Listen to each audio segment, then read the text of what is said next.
안녕하세요. 닥터 MBC 목서윤입니다. 평소 식사 후에 많은 분들이 자연스레 트림을 하는데요. 만일 시원하게 나오지 않는다면 얼마나 답답할까요? 오늘 이 시간에는 이렇게 답답하게 잘 배출하지 못하는 트림과 위장 질환에 대해서 전주 위담한의원 권수현 원장과 함께 알아보도록 하겠습니다. 식사를 마친 후 시원하게 쏟아지는 트림. 그러나 이 트림을 하고도 속이 시원치 않고 불편하다면 위장 질환의 이상을 의심해봐야 합니다. 시원치 않은 트림의 원인과 한약적 치료에 대해 한의사 권수현 원장과 자세히 알아봅니다.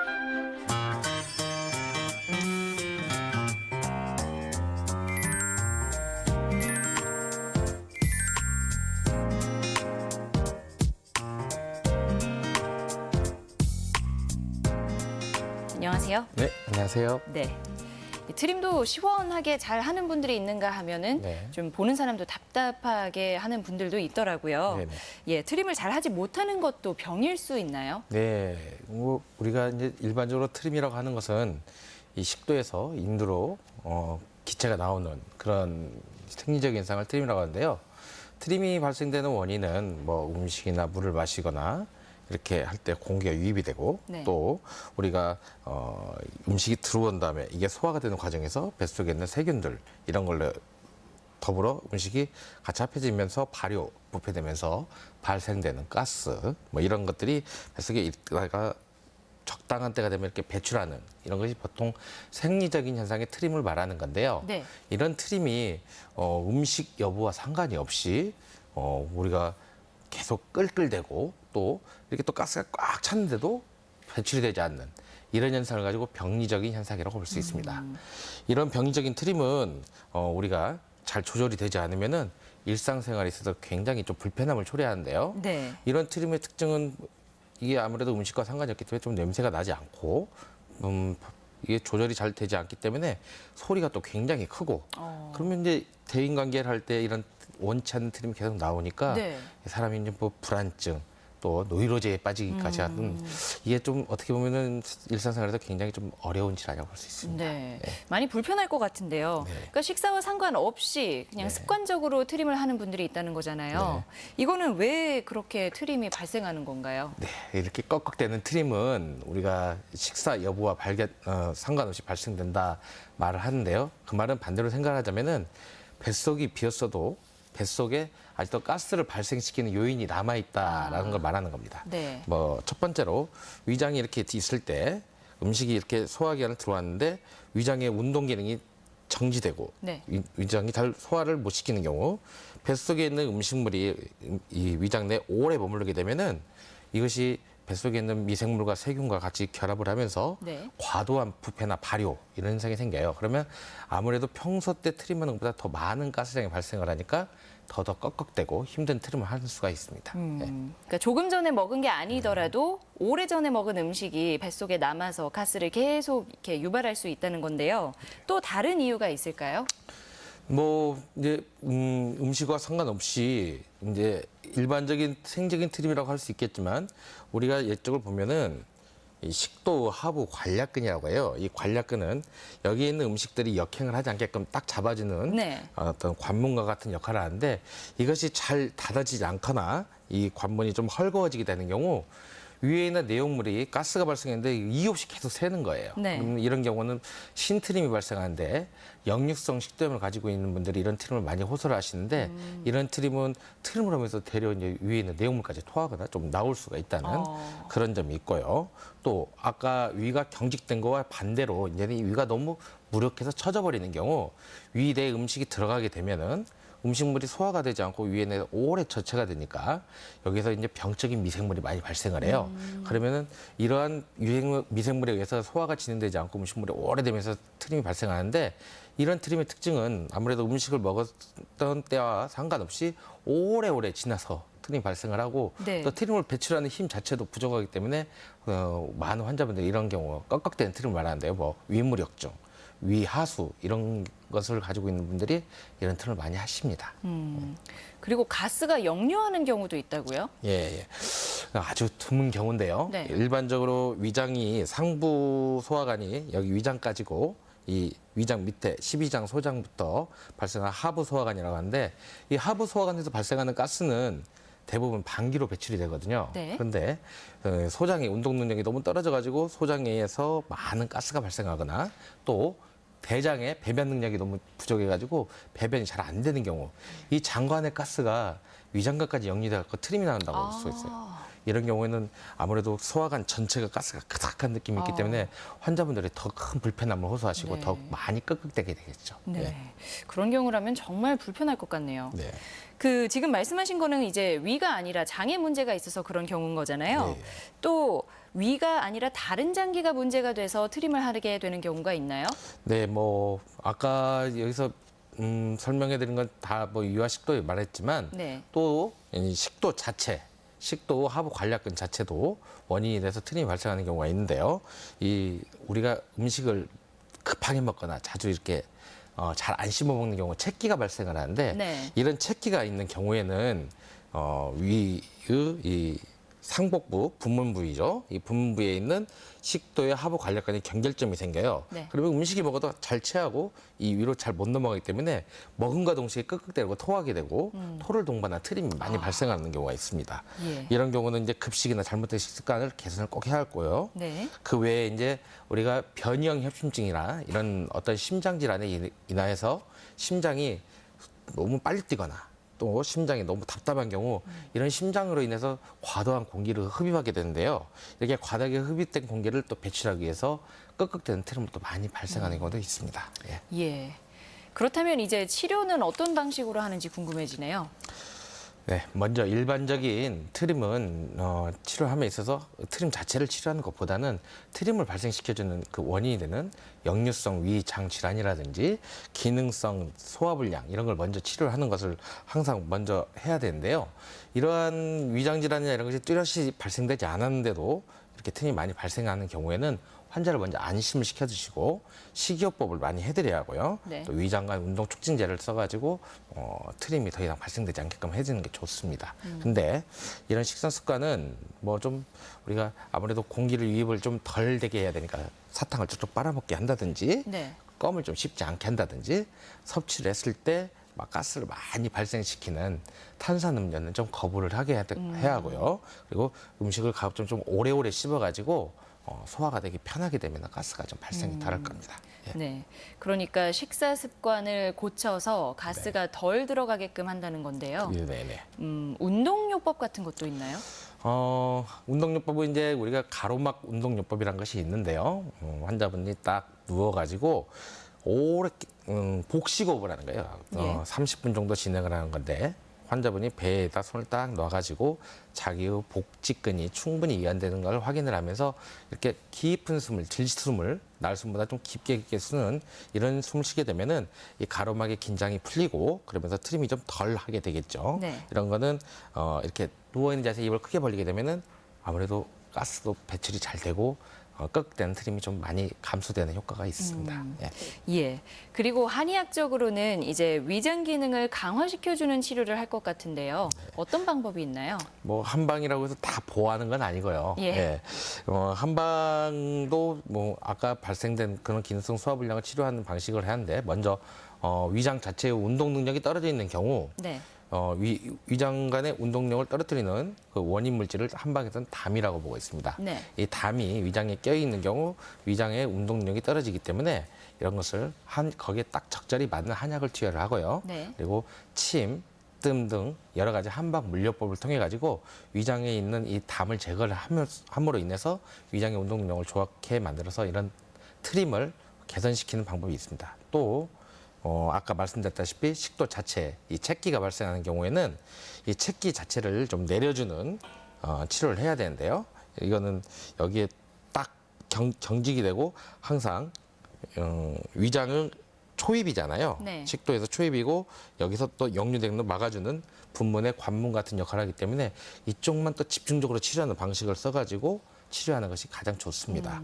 근데 뭐 그보다도 여러분들 다 아시겠지만 꼭꼭꼭 오래 씹어먹으면 이 침이력 굉장히 좋아요. 네. 아밀라제가 충분히 분비돼가지고 일차적인 소화가 되면은 많은 또 소화불량이나 이런 트림을 예방할 수가 있습니다. 네. 마지막으로 이렇게 원치 않는 트림을 하는 분들에게 한 말씀 부탁드립니다. 네, 단순히 트림을 하시는 거는 큰 문제는 되지 않습니다. 근데 하지만 본인이 원치 않는데 계속 이런 끄끄댄 트림이 나오고 이 트림 조절이 잘 되지 않으면 대인 생활에 있어서 큰 핸디캡을 갖고 있는 분들이 많이 있으시는 것 같습니다. 식사와 상관없이 트림을 자주 하시는 분들은 이렇게 이런 것을 트림을 막 없애주는 뭐 발포제라든지 이렇게 해서 가스제거만 하지 마시고 위장 내에 오래된 만성 소화불량이 있으므로 발생하는 거니까 이러한 소화불량을 먼저 치료하는 것을 꼭 염두에 두셨으면 좋겠습니다. 네. 한의사 권수현 원장과 함께 트림과 위장 질환에 대해 알아봤습니다. 고맙습니다. 네, 수고하셨습니다.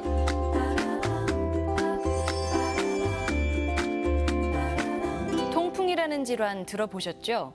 바람만 스쳐도 아프다고 해서 통풍이라고 하는데요. 그 통증이 얼마나 심할지 이름에서 짐작할 수 있죠. 술 많이 마시는 남성들이 특히 이 질환을 조심해야 한다. 이런 얘기도 들어보셨을 겁니다. 과연 진짜 그런지 이 시간에는 전주수병원 류마티스 내과 황민호 과장과 함께 통풍에 대해서 자세히 알아보도록 하겠습니다. 서구화된 식생활로 급격하게 늘고 있는 질환 통풍. 한 번 발생하면 피곤하거나 컨디션이 좋지 않을 때는 쉽게 재발을 한다는데요. 중년 이후 남성을 긴장시키는 통풍의 진단과 치료에 대해 내과 전문의 황민호 과장과 함께 이야기 나눠봅니다.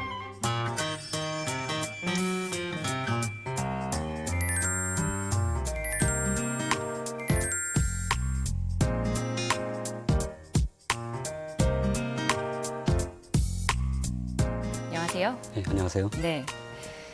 통풍이란 게 우선 어떤 질환인가요? 네, 통풍은 우리 몸속에 혈액에서 요산이 과잉 축적이 되어서 형성된 요산의 결정체가 있습니다. 요산의 네. 결정체가 우리 몸속의 그 관절과 콩팥 등 여러 장기들에 침착되어서 일어나는 만성 대사 질환이라고 설명드릴 수 있겠습니다. 예. 특히 전 인구 대비 1에서 4% 정도 발생하는 비교적 흔한 질병으로 돼 있고요. 그다음에 중년 남성에서 많이 발생을 합니다. 그 유래를 좀 보시면 과거 그 기원전 400여 년 전 네. 고대 그리스의 히포크라테스가 기술했을 정도로 굉장히 역사가 깊습니다. 또한 중세 시대 당시에는 술과 또 과다한 음식 섭취를 주로 했던 많은 귀족 상류층 남자들에게서 많이 발생했다고 해서 네. 왕족, 귀족의 병이라고 했고요. 또 통증 자체가 매우 극심합니다. 그래서 질병의 왕이라고 했습니다. 또 실제 우리가 잘 알고 있는 역사적 인물들 중에 알렉산더 대왕이나 헨리 8세, 또 베토벤, 괴테 등이 통풍을 평생 앓았다고 하니까 매우 흔한 질병이라고 할 수 있겠습니다. 네. 흔하고 역사도 참 깊은 질환이네요. 예, 통풍의 원인은 뭔가요? 한마디로 말씀드리면 우리 몸 안에 요산이 과하게 쌓이는 것이 그 원인이라 할 수 있습니다. 네. 부연 설명을 드리면 혈중의 요산은 다음에 크게 두 가지 경로를 통해서 만들어지게 되는데요. 그 하나는 우리가 매일매일 섭취하는 음식물, 특히 동물성 단백질 속에 포함되어 있는 퓨린이라는 물질이 있습니다. 그 물질이 그 외인성 요산으로 그 하나가 되겠고요. 또 다른 하나는 우리 몸의 안에 세포가 파괴되는 과정 중에서 그 핵산이라는 것이 있는데 그 핵산에서 나오는 그 내인성 그 요산이 되겠습니다. 네. 이러한 만들어진 요산은 그 신장을 통해서 소변으로 배출이 되게 되는데요. 이러한 요산의 생성과 또 배출의 이런 균형이 잘 맞게 이루어질 때는 정상적인 어떤 혈중의 요산을 잘 유지하게 되지만 네. 요산의 대사에 이상이 와서 요산이 과잉 생산이 된다든지 네. 신장을 통해서 그 요산이 배출이 되는 데 따른 어떤 장애가 발생하는 경우에는 네. 이러한 배출과 또 생성 이 사이에 균형이 깨지게 되어서 혈중의 요산이 갑자기 올라가게 되고요. 그로 인해서 통풍이 발생하게 되는 것입니다. 흔히 술 많이 마시면 또 통풍에 걸린다고 하잖아요. 네네. 술은 어떻게 관계가 있는 건가요? 이 알코올 자체에 포함되어 있는 그 성분 자체가 몸에서 이제 대사되는 과정 중에서 퓨린이라는 물질 또 요산이 만들어지게 되고요. 네. 두 번째는 이 알코올이 분해되는 과정 중에서 결국 소변을 통해서 배출이 되는데 네. 그 과정 중에서 요산의 배설을 방해하는 그런 요인으로 일례로 이제 맥주와 같은 그런 그 술의 종류가 특히 더 많이 관련되는 것으로 되어 있습니다. 통풍이 발생하면 어떤 증상을 보이나요? 특징적인 것은 주로 밤사이 갑자기 심한 통증이 한쪽의 엄지발가락 부위에서 급성 염증성 관절염의 특징을 보이는 것으로부터 시작을 합니다. 네. 쿡쿡 쑤신다든지 찌른다든지 또 편두통이 오듯 또 몸살이 난 듯하게 이로 고통이 말할 수 없다고 환자분들은 호소를 하십니다. 네. 초기에는 약 90% 정도에서 한 군데 관절, 즉 주로는 그 엄지발가락이나 발목, 무릎 등의 그 하지 관절에 주로 침범하게 되는데요. 네. 좀 더 진행을 하게 되면은 이 상지 쪽, 손이나 손가락이나 이 상지 쪽 또 척추나 이 귀 볼에까지 올 수가 있겠습니다. 특히 통풍 환자에게 90% 정도에서는 엄지발가락을 주로 침범을 하기 때문에 이게 네. 특징적인 소견이 되겠습니다. 네. 한 번 시작된 통증은 하루나 이틀 정도에 가장 심하고 가벼운 발작의 경우는 바로 해결은 되지만 심한 발작의 경우는 1에서 2주까지도 지속하게 되죠. 네. 치료받지 않은 통풍이 수년간 지속하게 되면요. 관절과 그 주변의 힘줄, 피하 조직 등의 요산의 결정체가 침착이 돼서 통풍의 결절 덩어리가 만들어지게 되고요. 점차적으로 관절도 손상을 입고 또 그로 인해서 관절의 기능장애 네. 또 그로 인한 통증도 더 극심해지는 지속적인 그런 통증이 나오는 것으로 되어 있습니다. 예. 정차적으로 증상이 또 심해지는 게 이제 통풍의 대표적인 증상 중 하나인 것 같은데요. 네. 그럼 통풍도 단계로 나뉘나요? 네, 통풍의 임상적인 경과에 따라서 단계를 4단계로 나누게 됩니다. 첫 번째 단계는 혈중의 요산은 높지만 통풍에 관련된 임상적인 증상이 전혀 없는 무증상 고요산 혈증의 시기가 되겠고요. 네. 두 번째 단계는 우리가 잘 경험하는 무증상 고요산 혈증의 시기를 거쳐서 관절의 통증이 갑작스럽게 시작되는 급성 통풍 관절염의 발작의 시기가 됩니다. 네. 세 번째 단계는 이러한 급성 통풍 관절염의 발작의 시기와 시기 사이에 간기 통풍기라고 합니다. 네 번째 최종적으로는 조절되지 않는 고요산 혈증이 지속될 경우 만성 합병증이 발생을 하게 되겠고요. 이것이 결국에는 만성 결절성 통풍의 시기로 진행을 하게 됩니다. 따라서 이 단계가 진행되면 진행될수록 관절염의 증상은 점점 더 심해지고 네. 간격도 짧아지고 예. 또 합병증도 더 많이 발생을 하게 됩니다. 보통 몇 단계 때 많은 사람들이 통풍으로 진단받나요? 대체적으로 보면 2단계에서 급성 통풍 관절염의 발작의 시기에 네. 극심한 통증 때문에 앰뷸런스에 실려서 응급실에 오는 경우도 있기 때문에 예. 그 단계가 많고요. 그다음에 요즘은 이제 건강 검진을 통해서 고요산 혈증이 요산이 높다 이런 진단을 받게 되어서 다른 대사 증후군과 관련돼서 찾아오시는 분들이 있습니다. 그리고 뭐 요산이 높게 나오면은 그때부터 주의를 주기도 하고 하겠네요. 네, 그렇습니다. 예. 통풍의 치료는 어떻게 하나요? 통풍의 치료는 크게 두 가지로 나눠볼 수가 있는데요. 첫 번째는 퓨린이라는 음식을 줄이는 저퓨린 식이요법과 예. 또한 음주 및 생활 습관을 개선시키는 비약물적인 치료 방법이 하나 있고요. 네. 두 번째는 급성 통풍 관절염의 염증이나 통증을 잘 조절을 하고 고요산 혈증을 조절하는 약물적인 치료 방법이 있겠습니다. 급성 통풍 발작기에는 비스테로이드성 소염제와 코리친이라는 약물을 써서 통증과 염증을 빠르게 제거해 주는 것이 좋겠고요. 네. 대개 통풍 발작 후에 3, 4일째 절정에 이르고 또 10일 이내에 대부분은 자연 소실이 되는 것이 통풍 관절염의 특징입니다. 그래서 그렇지만은 만성 통풍으로의 진행이 예상되는 경우 다음과 같은 경우에는 요산 저해자라는 것을 사용을 해야 됩니다.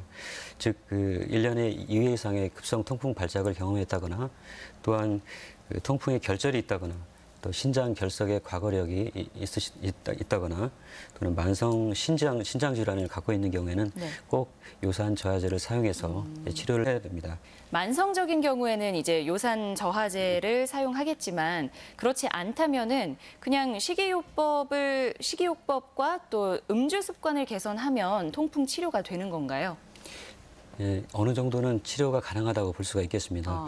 이제 혈중의 요산의 농도의 정도에 따라서 물론 다르긴 하겠지만은 네. 초기에 발생한 경우는 비약물적인 생활 습관의 개선이랄지 방금 말씀해 주셨던 음주 습관 또는 저필인 식이요법을 통해서도 개선이 됩니다만 보통은 저희가 말씀을 드릴 때 1mg/dL 그러니까 어느 정도 이상은 음식을 통해서 개선하기 어렵다 보통 말씀을 드리기 때문에 특정 정도의 혈중의 요산 이상이면은 반드시 요산 저해제를 써서 특히 대사증후군과 관련된 비만이랄지 고혈압이나 당뇨, 그다음에 고지혈증, 또 동맥경화증 등 심혈관 또 위험이 있는 그런 경우에는 반드시 약물 치료를 해야 되겠습니다. 네. 그리고 통증을 경험한 적이 있는 분들이라면 이런 식이요법 관리를 계속 해야 되는 건가요? 증상이 사라지더라도? 그렇습니다. 왜냐하면 통풍은 앞서도 말씀드렸듯이 이 관절 질환이 아니고 만성 전신성 대사 질환이라고 말씀드렸죠. 예. 그래서 우리가 살아있는 한은 끊임없이 먹잖아요. 그렇죠. 그래서 과연 그러면 단백질을 어떻게 섭취를 할 것이냐. 예. 너무 제한 요인이 많죠. 음식이. 그래서 가급적이면 동물성 단백질보다는 식물성 단백질로 전환을 하시고 특히 저지방 유제품을 많이 활용을 하시면 도움이 될 것으로 생각합니다. 네. 평생 관리해야 된다고 생각하면 처음부터 예방을 할 수 있다면 참 좋겠다는 생각이 드는데요. 예방 방법엔 뭐가 있나요? 네. 네, 예방 방법을 위해서 7가지 제가 제안을 드리겠습니다. 첫 번째는 술, 알코올을 멀리하라는 것입니다. 특히 이제 알코올의 종류와 상관없이 알코올을 섭취하는 양이 굉장히 중요하다고 말씀을 드리겠습니다. 네. 두 번째는 퓨린 함량이 많은 고동물성 단백질인 고퓨린 음식을 과식하지 말라는 것입니다. 대신 이제 식물성 단백질로 전환하고 네. 저지방 유제품 등을 활용하면 될 것 같습니다. 세 번째는 원인 물질 중에서 약물이 있습니다.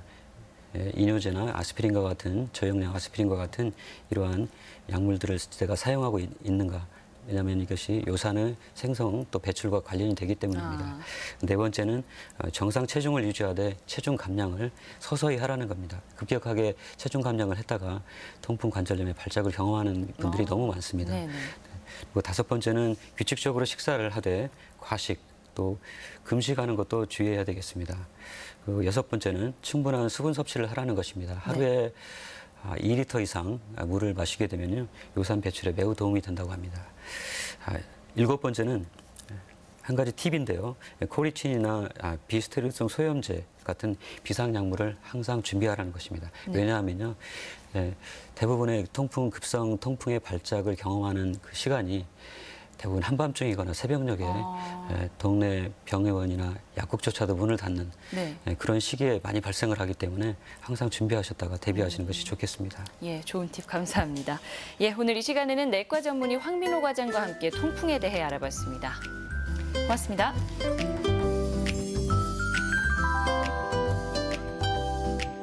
휴가철을 맞아서 해외여행 계획하고 있는 분들이 많은데요. 최근에 해외에 다녀온 분들 가운데서 위험 전염병에 감염된 사례가 있어 보건당국이 크게 긴장하고 있습니다. 모기에 의해 감염되는 지카 바이러스나 위생적이지 않은 물에서 전염되는 콜레라는 사실 환자의 주의만으로는 예방하기 어려운 측면이 있습니다. 그렇기 때문에 병이 생길 수 있는 지역을 방문한 이후에는 자신의 몸 상태에 계속 주의를 기울이고 이상 증세가 발견되면 즉각 병원을 찾아서 치료를 받는 게 좋습니다. 제가 준비한 소식은 여기까지입니다. 여러분 고맙습니다.